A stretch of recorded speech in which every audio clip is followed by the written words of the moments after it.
Thank you so much for joining us today and welcome in. My name is Patrick Lyons. I'm a policy specialist here at the National Conference of State Legislatures.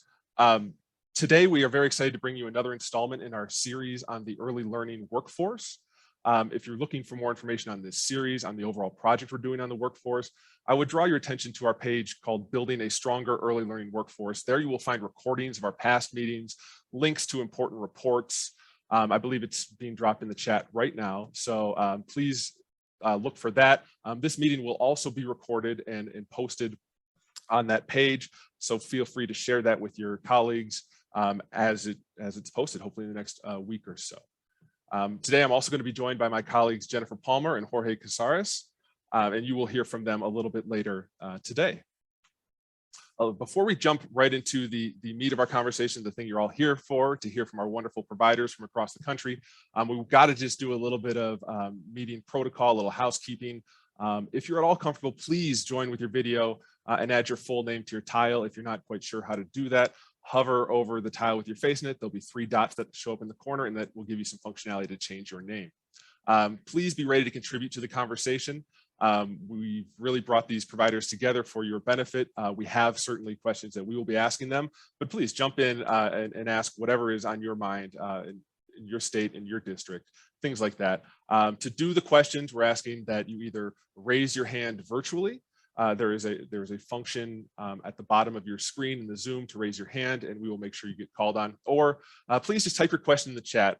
Staff will be monitoring the chat, and we will make sure that we can get your questions to the right person. We're also trying to reserve some time at the end for just an open question period. But as that great questions on your mind, feel free to just bring it up, and we'll move to it as quickly as we can. Except for staff, do not share your screen under any circumstances, please.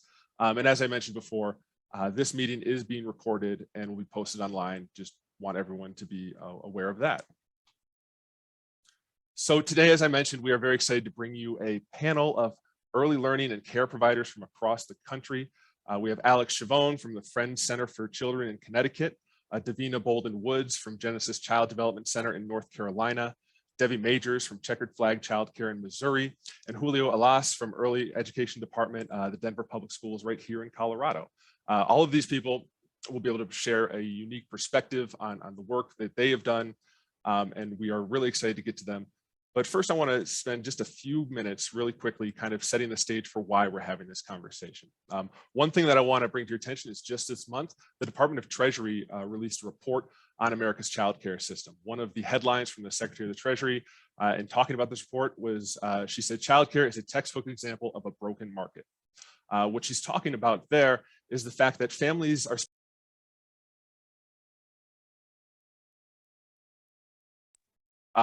yet the wages for this profession rank in the bottom percentage of all professions, bottom 2%.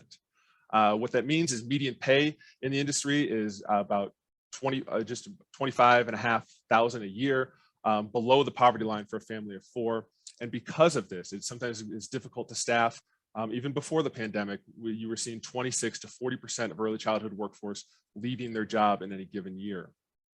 That is an issue. Certainly, we don't want people leaving their job because they're unhappy, but also it lowers the number of available slots for families and children because there are very strict ratios. And when you lose a provider, you are unable to care for the same number of kids.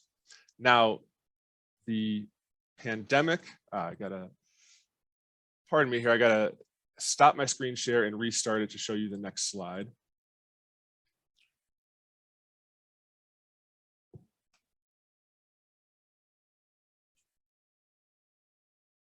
Just a moment. Okay.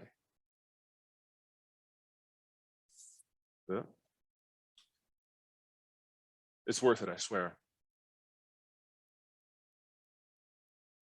Here we go. Okay.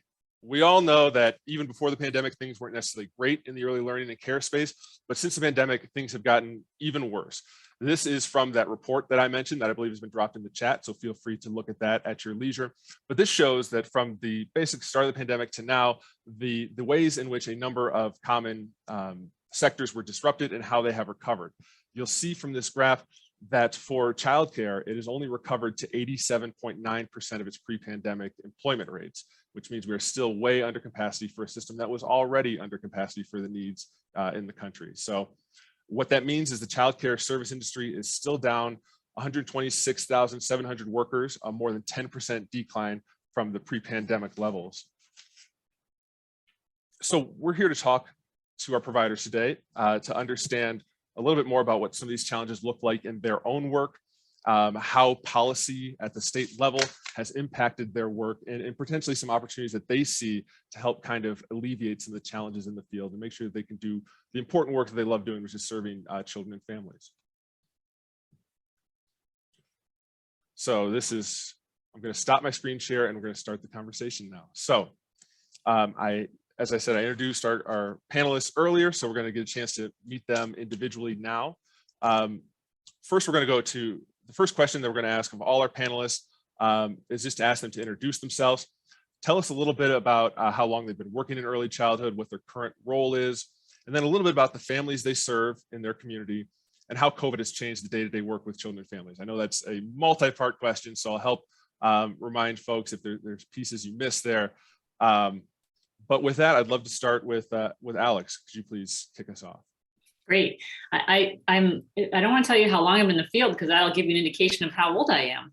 It's been 31 years now that I've been doing this work. So my name's Alex Schiavone. I am the executive director of a program in New Haven, which is an urban center. We have about 140,000 residents in our program, in our city. I run an early child education program. It's ages 3 months to 5 years. So we're infant, toddler, and preschool. We cater to working families only. We see ourselves as a workforce development program, even though we're not particularly doing workforce development. We're allowing people to work 7:30 to 5:30, 50 weeks a year. We have a sliding scale. So we have no socioeconomic majority in our program, and we have no racial or ethnic majority in our program. And that's a really big part of our mission and our commitment. We focus on the whole child, which means thinking about the family unit, food, housing, mental health, all the things. And we focus on the whole teacher, which includes all those things too. So that's a little bit about who we are and what we do. Oh, I should say we have 2 sites, and we're by 2025, we'll have 3 sites, and we'll have 4 sites, and we'll have 300 children that we serve. Wow. Thank you. Anything specific about how COVID has changed the day-to-day work that you're doing? Everything. So yeah, we're a relationship-based program. We have had to shift that completely. We do not have parents in the building. So, it has really changed the way we have to interact. We have been shifting and adjusting and doing daily check-ins via phone or different technology services. I could go on for a very long time. We have a staffing shortage, which has changed everything in terms of the way we operate. We've had to close classrooms, had to reduce capacity, things of that nature. Great. Yeah, thank you. And we'll get into that a little bit more. Julio, how about you? Introduce yourself, your current role, a bit about the community you serve, and how COVID may have impacted your work. Absolutely. Well, hello and good morning or afternoon, depending on where you're joining us from. My name is Julio Alas, as Patrick mentioned, and I use él, he, him pronouns. And currently I'm serving as a community support partner here in the Denver Public Schools Early Education Department. I've been an educator for the past 10 years, and in my current role, I have the honor and privilege of serving 30 childcare agencies, which include 50 sites across the city of Denver. And essentially what my team does is provide instructional and operational support at these 50 sites and providing educators with consultations, technical assistance, professional development, and coaching, as well as monitoring for quality and compliance of Colorado preschool program requirements. Now, these childcare centers that partner with Denver Public Schools receive Colorado preschool program funding and form a partnership with our district that really allowed us to provide a mixed delivery model of early childcare options for our communities. This is so important for access and for family choice, so that we have the options that meet the needs, or the wide variety of needs of our families and our communities. But prior to this work, I was a teacher. I've taught everything from preschool through second grade, and I'm so excited to be here and to just lightly touch on some of the challenges, which I think we're going to get into later.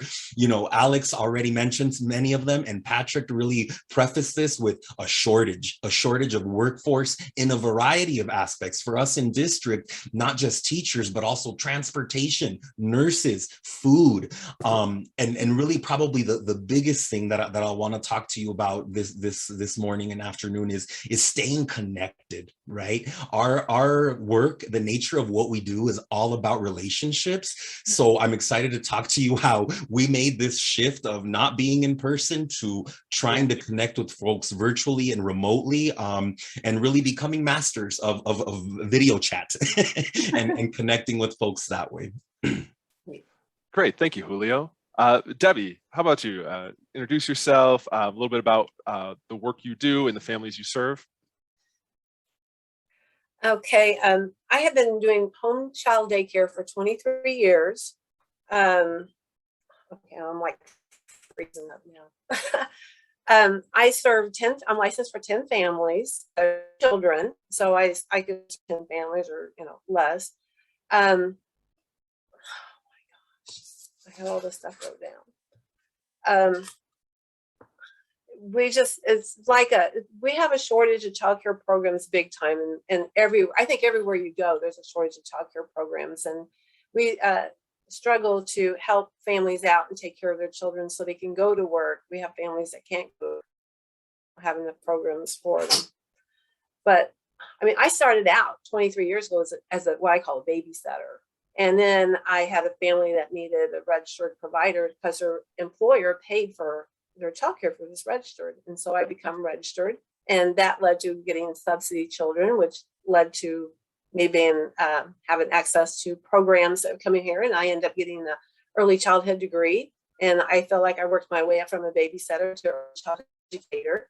And we need a lot more of that, quality childcare programs for these children to build a strong foundation for them to begin school with, because 80% of their brain develops while they're in our care. And we need to provide the best for them that we can.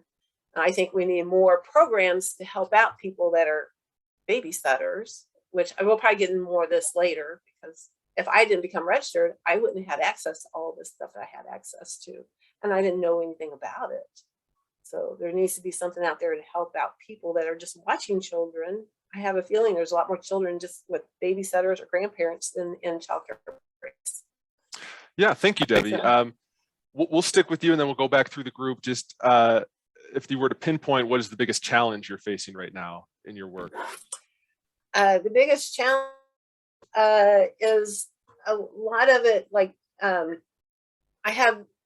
would call it working for class of people, because they don't qualify for assistance or subsidy for children, and they're working and struggling to pay bills, and I have several $1,000 out that's owed to me. And when you only watch 10 children, these parents, they didn't have a job during COVID, or they went, they couldn't afford to pay childcare during COVID, or and then it's hard for them to get a hold of, try to get assistance or get help, because there's nobody there they can call and talk to. It's all done on the computer. So it is everything. There's a lot of struggles right now, just trying to keep the childcare program. And with 10 children, I have a full-time employee, which I'm very fortunate. And I sent, she got to go to college through a program and get her degree, which we try to provide the best care we can. But families need help right now to help pay their bills. And it's putting us in a bind. There's daycares that shut down during COVID that never opened back up. It's just a struggle all the way around. Yeah, thank you, Debbie. Appreciate that. How about Julio? What is the biggest challenge that you're facing? Definitely. Well, I first want to preface this response by first highlighting the way that we work in our district with our community providers has always been a challenge, specifically when it comes to finding creative ways for us to provide this mixed delivery model for our families. And we're really fortunate that in our district, we truly value partnering with community and providing options for families. So again, mixed delivery is something that many districts don't do.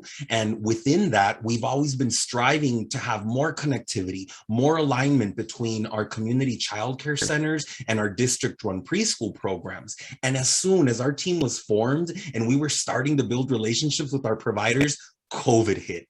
So again, finding ways to stay connected during the pandemic with providers in meaningful ways that truly support and impact their ability to care for and educate young children in positive ways has been a big challenge. And so for us in particular, we had to rethink how to reach children and their families and how to support teachers in doing just that.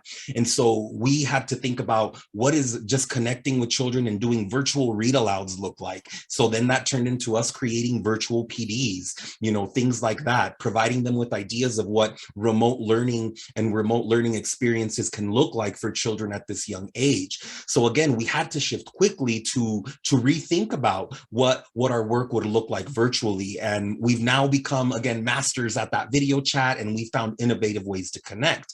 Now, this way to maintain a certain level of connectivity is something that we want to keep going, and as we move forward and building off of that, as we begin reconnecting in person. And so luckily for us, that work is happening again. But this last year and a half, it's been challenging not having that physical contact and proximity to others. This field is all about relationships. So finding ways to stay connected were hard, but now we're slowly rebuilding and thinking about how this pandemic has taught us what it means to connect and collaborate both virtually and in person. And then to really just speak to our providers and our teachers in district, what we're really seeing in the field is, again, this shortage of teachers across childcare centers that we partner with, as well as in districts. So again, many directors and school leaders are reporting that they're not finding qualified staff and or people who are willing to work for the wages that are being offered. One of our centers reported that they ended up having to find staff from out of state to fill many of their open positions because not many of the local folks were applying. And so this trend isn't only affecting the childcare centers we work with, but again, is also a challenge that we're facing within our district and seeing not only shortages from our teachers, but also with our assistant teachers, transportation, nurses, and food service. So really across the whole spectrum. And then just to add to that, right, vaccinations are important and getting vaccinated. And so a recent vaccination mandate that impacts both district and childcare in our city is also causing, I think, is one of the reasons that folks are maybe wanting to leave their jobs or not apply because they're, not wanting to get vaccinated. And then I'll really wrap this up with how this shortage of teachers has now also impacted enrollment. So low enrollment is an issue for many of our centers and our district programs, where some folks are just not seeing families coming to their doors like they used to. And perhaps it's because folks are feeling like they're not ready to get their children back into these spaces, or perhaps they can't afford it anymore because maybe they lost their job because of the pandemic, or maybe now they're a teacher and, are needing to stay at home with their children and can't go back to work. So it's a myriad of things that are happening. But then on the flip side, there's also this interesting trend that we're seeing where some centers, because of their lack of teacher shortages, can't enroll to their capacity because they don't have the staff to teach, right? So it's this relationship that we're seeing about the shortage and the enrollment that are really, having an impact with our providers and our teachers. And really just another little side note of something to think about too are just the challenges in the health regulations for COVID. As preschool educators and early educators, we have always been very cleanly. We keep things very clean for our children. But now with COVID, you had to throw in, new protocols of how are we going to socially distance and keeping masks on. And, in our district, again, speaking to the shortage of teachers, our central office staff, myself included, was asked to step into classroom roles, teaching roles. And I got to witness firsthand how challenging it was to really strategize these cleaning protocols, work work around these things. But I will say the silver lining in that for me was that I was able to really get a deep understanding of what our sites and teachers and early educators are grappling with, and really help to problem solve with them and push through these challenges. Excellent. Thank you. We'll go to Alex for her biggest challenge, then we'll go to Davina to introduce herself and talk about her biggest challenge. So Alex, please. So I think that the biggest challenge that we are facing is that we're operating in a system that doesn't work for anyone. It doesn't work for the families, it doesn't work for the children, it doesn't work for the workforce, it doesn't work for the community. So families can't afford it. So if they find a spot, it's too expensive. We have childcare deserts everywhere. Children need quality and consistent caregivers. And if we don't treat those caregivers well, we're not going to have the caregivers, which is why where we are now. The workforce. So, and by workforce, it's a three-pronged issue. But when I say workforce in this context, I'm talking about the women who provide care. But we're also talking about the people who can go to work because their children have care. And we're also talking about future workers. So it's a three-pronged issue. So in terms of workforce, or the women who are in this field, and I say women because it's 98% female. We happen to have a male on our panelists, which is really amazing. But when you look around, it's 98% female. And the average, as you mentioned, is about 25, 24. So we're paying women to live in poverty. This is a disgusting stat, just a disgusting state of where we are. 1 in 55 women in our country make their living in childcare. So 1 in 55 women are doing this. We're paying them to live in poverty. And one of the reasons we get to that place and that price point is we talk about it in terms of market rate. The market rate has been so depressed for so long. So in terms of legislators and the work that they're doing, when you're having conversations, it's not about what's the market rate, it's about what is the true cost of care. If you look at it from the true cost of care, then you can assign a value to the educator that really is what it should be versus what the market rate is that we're asking. And the last thing in terms of community, it's a wasted economic endeavor that we're on. We have huge demand. We know every family that wants to work needs childcare. We don't have enough supply, and we're missing the teachers for that supply. The reason why we're here is we have been underfunded, undervalued for years and years and years, hundreds. And then all of a sudden a pandemic came and our nation put the entire issue on our shoulders. So providers and childcare that had to stay open when schools closed. So because we did all that before, where we wasted infrastructure and time, we didn't put any money in. Now it's been proven $1 in, at least in Connecticut, is $8 out. It ranges from 7 to 13 across the country. You can look that up where you are regionally. So instead of making that initial investment, we're paying at the other end for remediation, all the things that we need to do because we don't do it well at the beginning. So to me, the things we're talking about here, the shortage, the COVID, all the things we have to do are symptoms of that big challenge. So the symptom is a workforce problem, but the real challenge is the fact that we're trying to operate in a historically sexist and racist and underfunded system. So we're getting this result. Great, thank you, Alex. Yeah, and just so everyone knows, the next part of our conversation, we're moving into a conversation of policies that have been enacted or that could be enacted. So, we're setting the stage here, and then we'll talk a little bit more about what has been done and what can be done. But before we do that, we're excited that Davina was able to rejoin us. Thank you so much for making the time.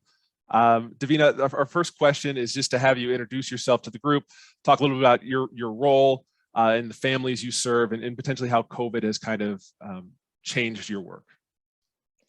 Well, good afternoon, everyone. It's afternoon here. Thank you guys so much for having me. And I do apologize for the technical difficulties. If we have not learned anything over the 18 months, it is to have a plan B. And so I had to move to plan B, and here I am. So thanks for having me. So again, my name is Davina Woods. I am the owner and administrator for Genesis Child Development Center here in Burlington in the lovely state of North Carolina. I have been in early education for over 25 years, moving on to almost 30 now.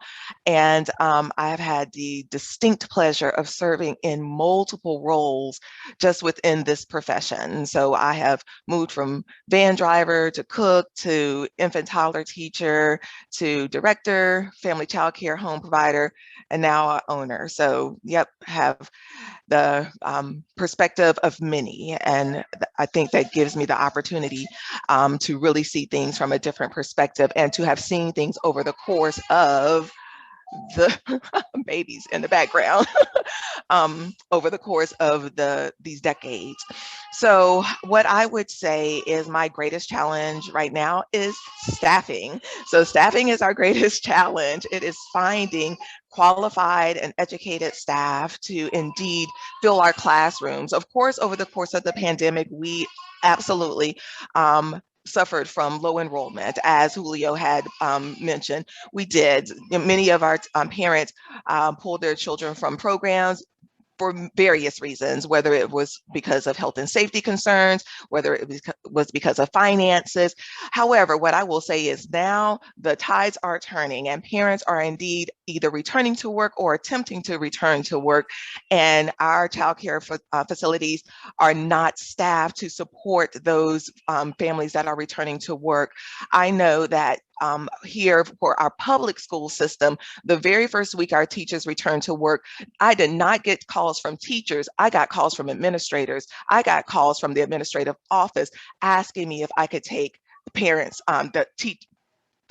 if I could take students from of their teachers. They were trying as an organization, as a school system, to help their teachers find quality childcare for their children, so that indeed whenever they returned to work, when they came to work, they were standing in the classrooms and were concerned about their children. And so that is what we are working with on our end, finding really quality staff members to come into our programs and work our classrooms and work with our children. And as Alex had mentioned, indeed, we are fully aware of exactly how undervalued and our workforce is, undervalued, underpaid, lack of insurance. And we are fully aware that indeed our early care and education profession is primarily run by, I apologize, my babies are wanting to garner my attention, are employed by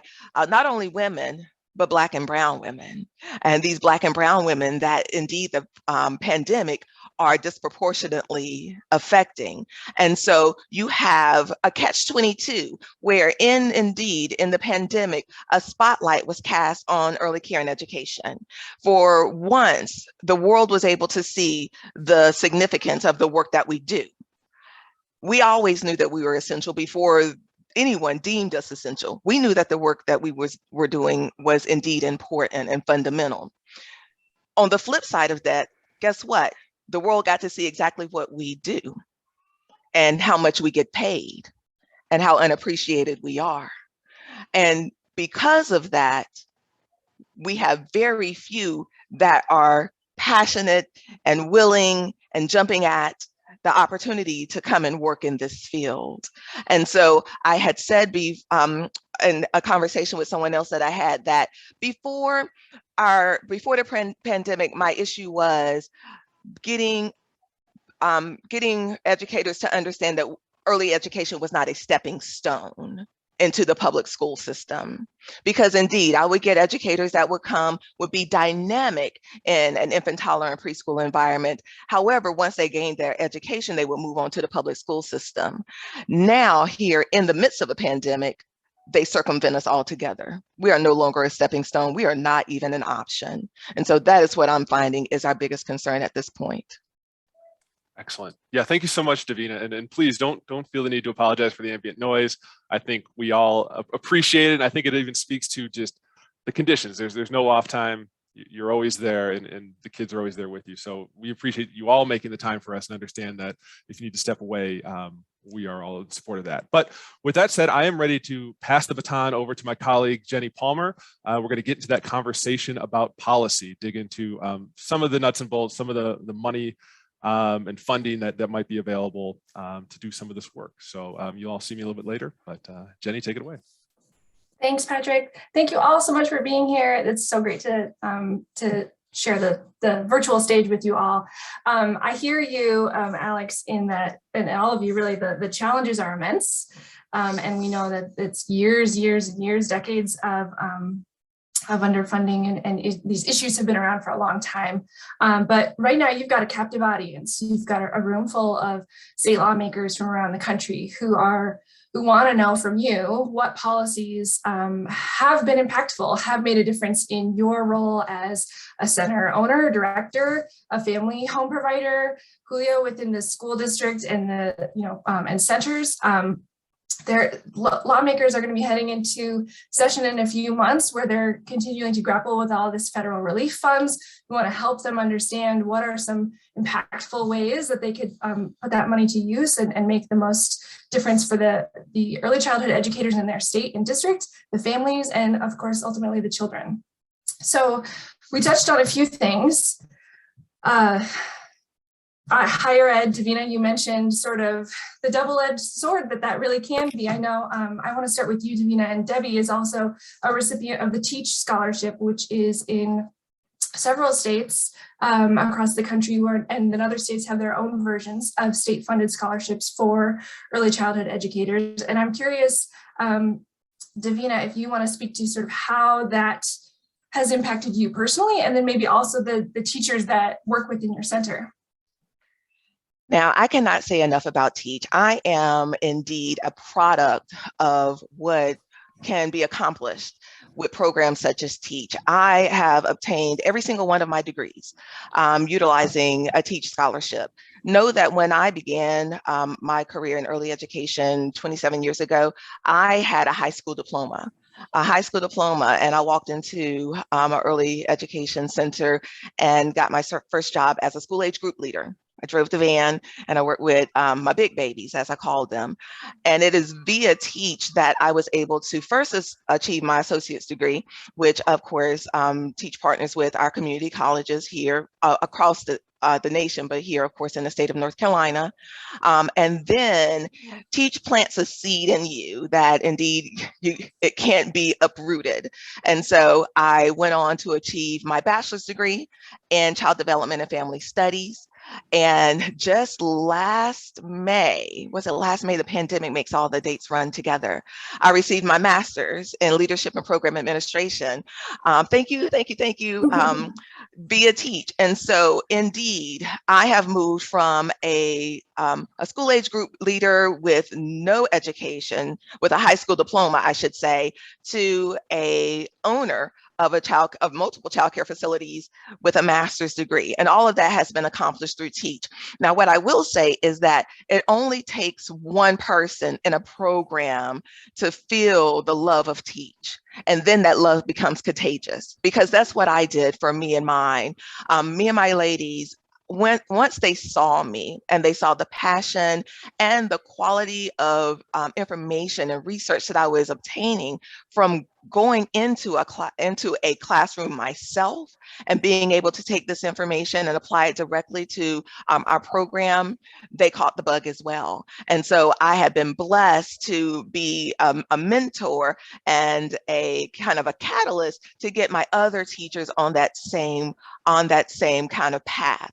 And so we were blessed to have 3 teachers graduate at the same time from Alamance Community College, a local community college here in Alamance County. That was phenomenal because, like I said, it only takes one, but the 3 of them, 2 of them older ladies over the age of 65, not to insult anyone, who had never said that, when I hired them, it was a conversation that we had up front. We offer Teach as a part of our benefits package because, of course, in early education, compensation packages are hard to come by. And so we utilize every resource that we can. And so those 3 ladies supported each other along with my support and graduated together. And so it is through programs such as Teach that we are able to professionalize the workforce and educate the workforce. And that is indeed how we are able to present ourselves as a viable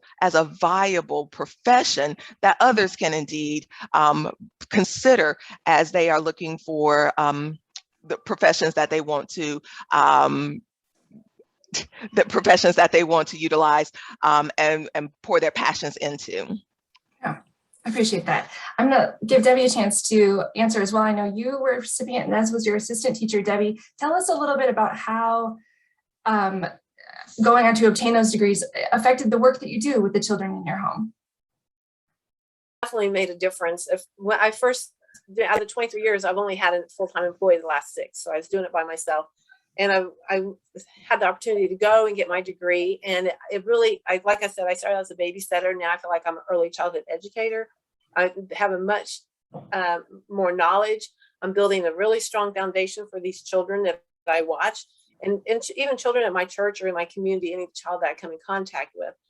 And when Jennifer started working for me, she had the opportunity to get a CDA. And I'm like, if I was you, I would go through Teach and try to get your degree. And she was totally for it. And I'm so glad she did. She has 4 children of her own. Her families benefit from it. I've seen the improvement of her being an employee from when she started. And it just makes everything better for the children all the way around, just having that knowledge. And Teach is a wonderful program. I mention them any chance I get. That's the way to go. And it doesn't cost you. It really doesn't cost you anything. And they work with you. You work full time. You can't go to school full time. They tell you, a class or 2 a semester, and you can't take too many classes because they won't allow it. I can't remember what it is. But anyway, it's just an awesome, awesome opportunity. And I do push it anywhere I go. I think education is very important for these children. Our education, so we can educate our children and get them ready for school. Positive future life. So in terms of scholarship and when we're thinking about building this infrastructure to support the workforce, to support recruitment and retention of the workforce, state scholarships or state funded scholarships, whether it's Teach or another version, one option. I want to send it over to Julio if I could, because Julio, you work in professional development space, and that certainly has some public dollars behind it within the Colorado preschool program and Denver public preschool program. So I wonder if you want to speak about that, or if there's other state policies. Feel free to chime in.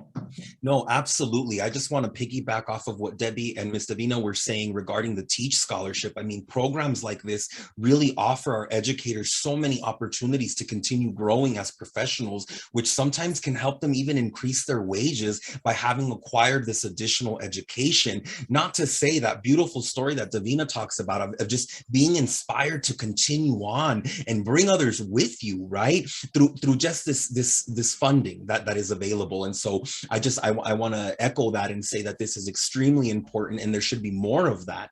And additionally, here in Denver, we have the Denver preschool program. And so within that, we're also able to have access to quality improvement dollars, which I personally got to oversee a project that was, to me, very creative and innovative in that we were able to get as many interests. We had a cap of 20 to 24 assistant teachers, we call them paraprofessionals, who would be able to, for free, take ECE 101 or 103 through these quality improvement dollars that we would have, which would then make them early childhood teacher qualified. And so seeing programs like that, right, where we're able to get creative with how we're using our money to support our teachers is vitally important, and getting them that space and nurturing that growth is again just vitally important. And something else that I would also add is that we need to consider how we serve our youngest learners and the educators that are working with them, specifically our birth to three populations, right? There often tends to be more of a focus on our preschool educators, but what about our infant toddler teachers, right? How are we getting them that access? It's really important that we also serve and meet the needs of these children and the early educators that serve them. So just wanted to touch on that as well. Thanks, Julio. Alex, other state policies that have sort of impacted your work as a center director and haven't been spoken about already? I think the one thing that I'm not sure if I heard it's talked about in terms of workforce development, but the cohort model. So it's sort of combining what was said in terms of finding a group of women who are moving together through the journey. So one thing that's been very successful in terms of what we are doing in New Haven, we have a cohort model, and we actually partnered with the housing authority. So really looking at women who are in childcare who are in a workforce position where they cannot move hierarchically, and getting them degrees so they can move out of their position so that they can eventually move out of assisted living. So it's a cohort model where they start with a CDA. Then we have an MOU with Gateway, which is our community college. So they go for their CDA, then to their associates. And then we have an MOU from the community college to the local education college so they get their BA, and it's paid for all the way through. So we've sort of braided together different funding sources. What's really critical about this work that we have found is it cannot just be about the education dollars. You need dollars for a computer, you need dollars for transportation, you need childcare, you need mentoring, you need support. And that's where the cohort model really works well, because you start to partner people together. Other things that I think that are really critical, it's not happening, but it's sort of on the cusp of happening, is creating a childcare health exchange for early childhood employers, basically, so that the dollars that, for example, a program like mine has to spend on insurance, if that were sort of looked at from a state perspective and there was an exchange created, so that even if it just brought the rates down, that would be more dollars in that than we could put directly into a teacher's pocket, right? So it's not really even having to add new dollars, it's just sort of what are the things we can do to lower the cost for programs so that more money can go into salaries. In terms of specific policies that have worked well, I think, I'm not sure, it's sort of, every state is so different, but we have received bonus funding, which has allowed us a certain earmarked amount. So we have done bonuses in terms of hiring people, and then we've done staying bonuses. So it's a smaller actual hire bonus and a much larger staying bonus. And that has helped through COVID when it's exhausting. I mean, right? So there is that sort of, okay, I can get through this, and I know I'll have that extra money at the end. That's some examples of some of the things that are happening. Was that in place, Alex, before COVID, or that's really just But not, it's absolutely a result of COVID, and it should stay. Sure. And I mean, I think, Davina, I think you were also a recipient of the wages program. Is that correct? The wage supplement program? Absolutely. Indeed, I was.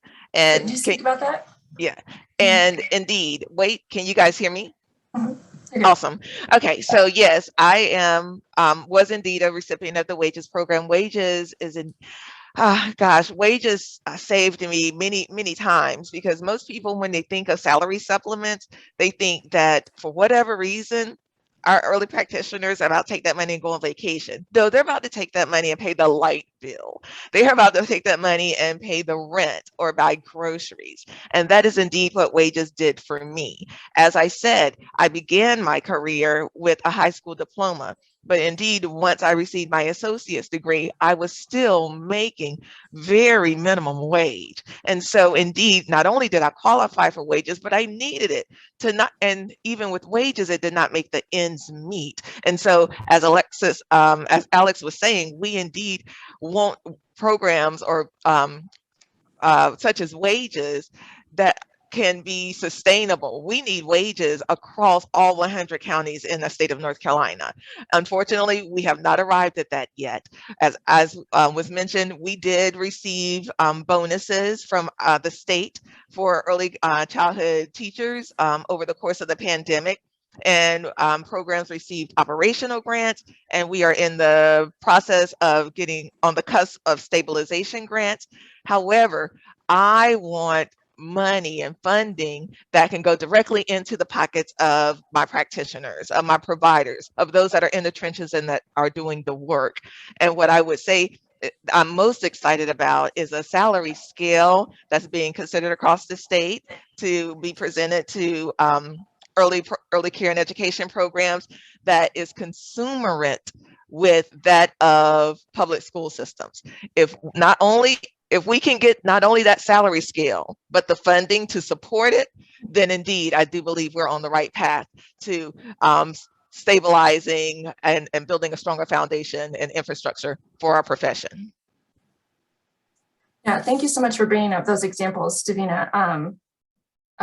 There's no avoiding the wages conversation of the compensation conversation of how that we can do all this work to support scholarships and get folks in the field, but if that is still an issue, we're still going to potentially face this continued turnover. I wanted to you brought up, Davina, and actually let me just say to anybody, if you've got questions, please do come off mute or raise your hand, type in your questions. I don't want to hog the mic here. But you brought up something, Davina, related to some of the COVID relief funds that I think Debbie and I talked about around the Paycheck Protection Program, and all the paperwork you had to fill out for the last round of funding that was available to you. I wonder if you want to share a little bit about that experience, how it was helpful, or maybe how it could have been better. Okay, I did receive the Paycheck Protection Plan, the second round that they had it, and it made a world of difference for me because they're requiring so much more time of us cleaning and just with the children and the families. And when I only have 10 children in my program, $125 a week, you calculate that, and I'm paying a full-time employee. It's rough, but it's a lot to do by yourself. And I did get some some funds to help pay for like extra sanitizers and cleaning and stuff like that, which is low over $1,000. And now they're having an enhancement program that's coming out, which I could get another $2,000. But that's basically a drop in the bucket for what we need. I mean, I'm so fortunate I have employees. She has 4 children at home and a husband that he's their main breadwinner, and she loves her job. And we just bonded so much that I am very fortunate. I have an employee that's hung in here with me. There's so many other programs that they can't even keep an employee, even a paycheck protection, because, it's $10 an hour is not money to support a family. And then there's no benefits, no insurance, no retirement plan unless you do it yourself. It's tough. It's helped, but it's just not quite enough, really. Yeah. I appreciate you sharing your personal experiences. Are there other things you want to elevate, Alex? I don't know where to start, but yes, I think a couple of things that I'm thinking about in terms, and again, thinking policies, systems, and structures, and from a legislative perspective. I think as the funding, if we can assume funding is going to continue to come into this field, there really needs to be consideration with regard to access and quality, right? Those are the two aspects that really prevent it from being used and functioning well. So you talked about, Davina and I, seems like we're in very similar situations where we're trying to keep a program afloat. We've got these dollars that have come in that have really helped, but it's not changing the long-term problem at all, right? It's helped. We have another crisis on top of the other crises we had, right? So it has to be thought of in terms of access and quality. So access, number one, it's just the infrastructure, and that's physical infrastructure. Like, we don't have enough spots for children, and then we don't have enough human capital to fill, to teach. So we've got two infrastructure issues. Everything comes back to that funding, right? Everything comes back to the funding. So it's really looking at, if universal pre-K is able to be put in place, the Biden plan, what are those dollars going to do? And do they then do they have a trickle-down impact on the 0 to 3? Are they really going to make it accessible for families? And this is the week, right? I mean, when you talk about what should we be doing, we should be reaching out to policymakers at the federal level and saying, this has to pass. The last time this opportunity came up was 50 years ago. It's a once in a generation opportunity. And if we miss it again, with the state of the early care and education, we will be bleeding in this workforce for the next 50 years. It is not going to recover. So it's such a critical place. So that is the piece, the funding models. And then let's assume we have the infrastructure and we can figure out the funding, or if it stays the same and they just sort of throw cash at it without changing the system, which will let us limp along.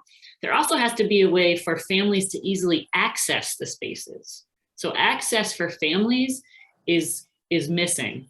And one thing that I think is really critical and should be thought about is technology and the technological infrastructure that we can have. So in my state, in my city, if you want to apply for a childcare spot as a family, you have to physically go and fill out the paperwork. Imagine if you don't have a car, you don't speak the language, you don't have a computer, so you can't even get online, like if there is an online application. So we're trying to make this available on smartphones, because smartphones, 98% of people actually have smartphones now. And so if we can create a system that talks to each other, so you apply in one place and you have access to all spots. So if Davina and I, if Debbie, Davina and I were all in the same place, a parent could go and apply and have all of our options. Imagine what that would do to the family. It would also eliminate work on our end. So it actually saves us dollars where we can then reinvest them into the teachers. So there's that type of access piece. And then the quality are the things that Davina and Debbie talked about, and Julio in terms of his work, the cohort models. Why do we lose our teachers to the K through 12 system? Another reason why we lose them is they get their tuition from school that can be forgiven. Change the policy. You should be able to get your college and graduate degree forgiven in the zero if you're like a birth through 12 educator. I mean, simple things like that adjust and then make it more in an incentive to be in there. Yeah. I appreciate that, Alex. I'm going to hand things over to Jorge in just a second, but I do have one last question. You were talking about sort of that long-term infrastructure, and I think Julio, being from Colorado, has made some unique changes in the last year to really make some infrastructure across settings, ages, and I wonder, Julio, if you want to talk about some of those changes from your perspective. I know you've been sort of keeping your ear to the ground. Yeah, most definitely. I think that, right now, first and foremost, having programs like the Colorado Preschool Program, Denver Preschool Program have been instrumental in assuring that we have supports and access to promising early childhood education opportunities for our 3- and 4-year-olds. And to give you just a little bit of history, CPP was started here in Colorado as a project back in 1988 and was created as a program through a Senate bill in 1992. And so to kind of now touch into what Alex was talking about, streamlining and making things easier. Luckily for us here in Colorado, we are now going to be one of the handful of states that is actually, through recent legislation, now in the beginning stages of creating a new early childhood state department, which I think goes back to that notion of professionalism as well. That's going to put our field, I think, up a notch. I think people are going to really start recognizing like this is something important and something that we should invest in. And what I absolutely love about this is that this House bill has required for a transition advisory group to be created to support the development of a transition plan for the new early childhood state department as we plan for universal preschool here in our state. And so a combination of a new nicotine tax, Prop EE, that passed in November of 2020, and this new legislation will help provide the funding to grow this department. Now, this new department will bring in all of the funding sources that we currently have, like CPP and DPP that I just mentioned, and starting all together in 2023, all 4-year-olds in Colorado will have the opportunity to have access to optional free preschool for at least 10 hours a week. Now, with one of these goals being to create a more user-friendly experience and access to the early childhood system that's less fragmented and a little bit more streamlined is what we're trying to have here for both our families and for our providers to really meet these diverse needs of our communities across the state. Now, additionally, I'll also say that not too long ago, we also began providing free full-day kindergarten. So watching all of this happen in our state, it's really exciting and vitally important for the work to be happening and for us to be taking this on. I just want to make sure that we keep in mind, right? Early childhood is birth all the way up to age 8. So, how do we continue trickling down and ensuring that our infant and toddlers, as well as our kindergartners, first graders, second graders, and third graders are really being encompassed in this new department that we're making. And so just a lot of exciting things happening here in Colorado. Well, thank you so much, Julio. Thanks to all of you for your perspectives, and you covered so many different policy options. I'm going to hand things over to Jorge, and thank you again. Yeah, thanks everyone. We've heard a lot about supply-demand issues. We've heard a lot about enrollment numbers going down, about just the workforce shortages that we've heard. And so we'd like to end things on a positive note. I know, Julio, you were hitting a lot of exciting notes with the developments in Colorado, but we'd like to go around the room again. And sorry to start with you again, Julio, but what is something that, as a result of the pandemic and all the issues that we faced and the learning that we've done, what is something that's most exciting for you in the future coming up?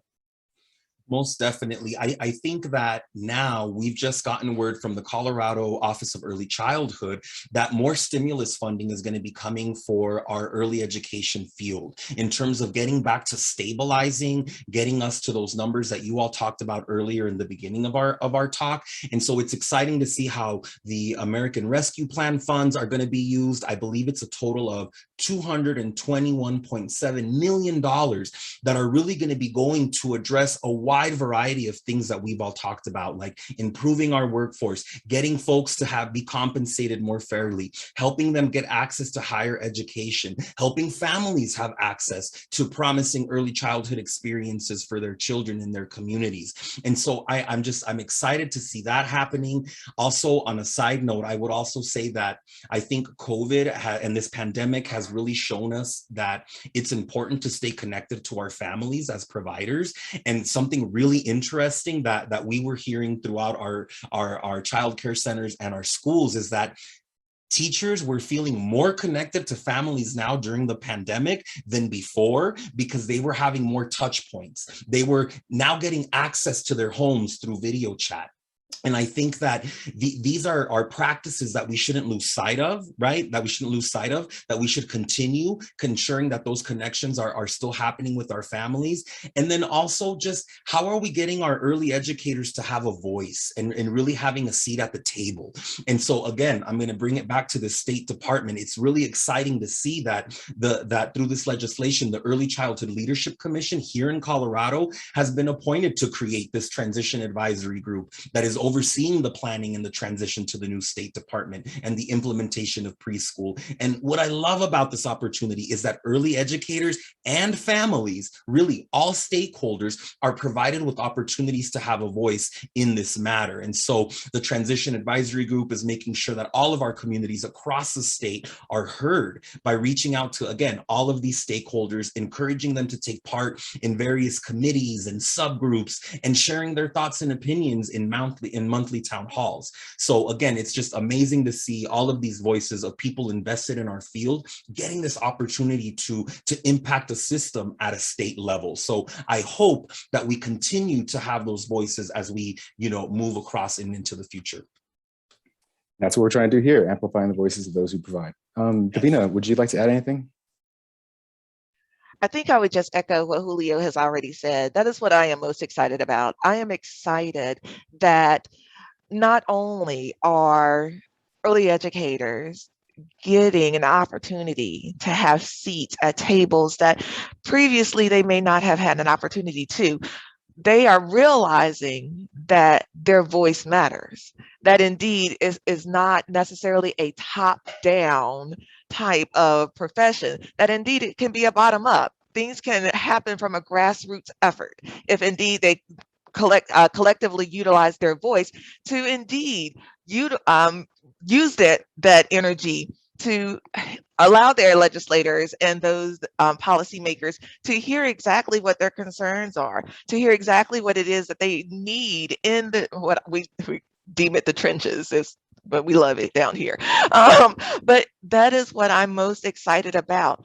And the fact that those who have been working on our behalf for decades are now being spotlighted. Because for many, when you are working in the field, you get so busy doing the work that you don't have the opportunity to work on the work. And so now you get to see the faces and the voices of those that have been working behind the scenes on your behalf for decades. And that's what I'm excited about, that we can take all of the ones that have been advocating on our behalf, partner them with those that are indeed doing the work in the classrooms, and push policy forward so that we not only learn from this moment that we are in, but not repeat the mistakes of our past. And so can we learn what it is to learn now? So indeed, we don't have to do this again, because rest assured, if we do not firm up this infrastructure, we will indeed see this very same thing again in another decade.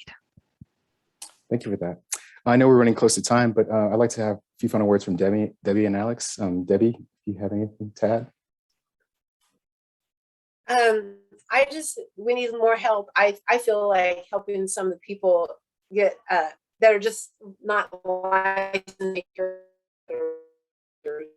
them the information they need so they can get an education and work their way up to being better providers for children.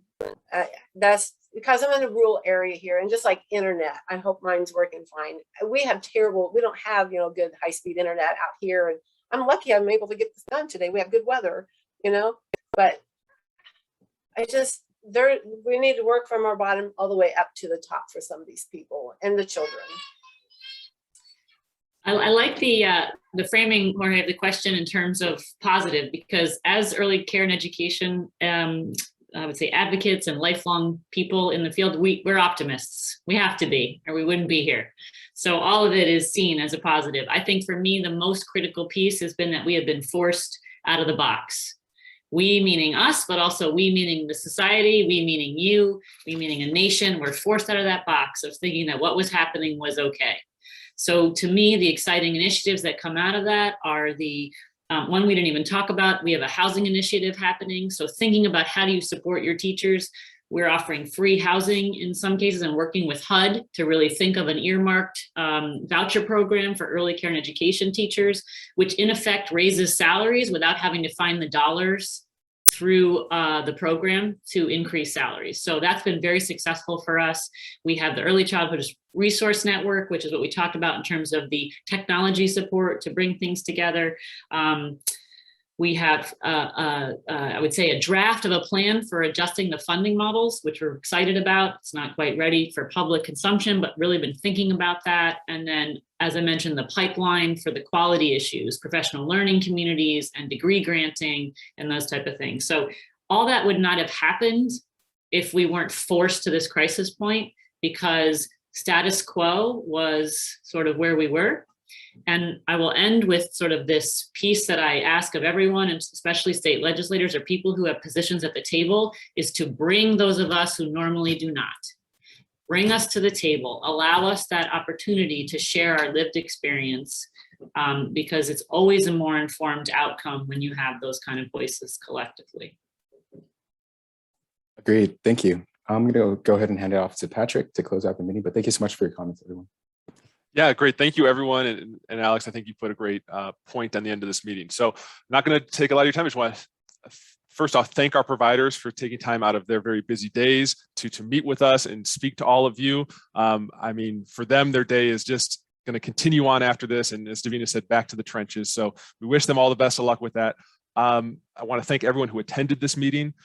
Please reach out if you have questions about any of the topics we talked about today. We talked about workforce shortages, scholarships, benefits, physical infrastructure, housing, human capital. All these things are things that NCSL can help research for you and help you understand what's going on in other states. So please reach out to us with that. We will be posting this full meeting online.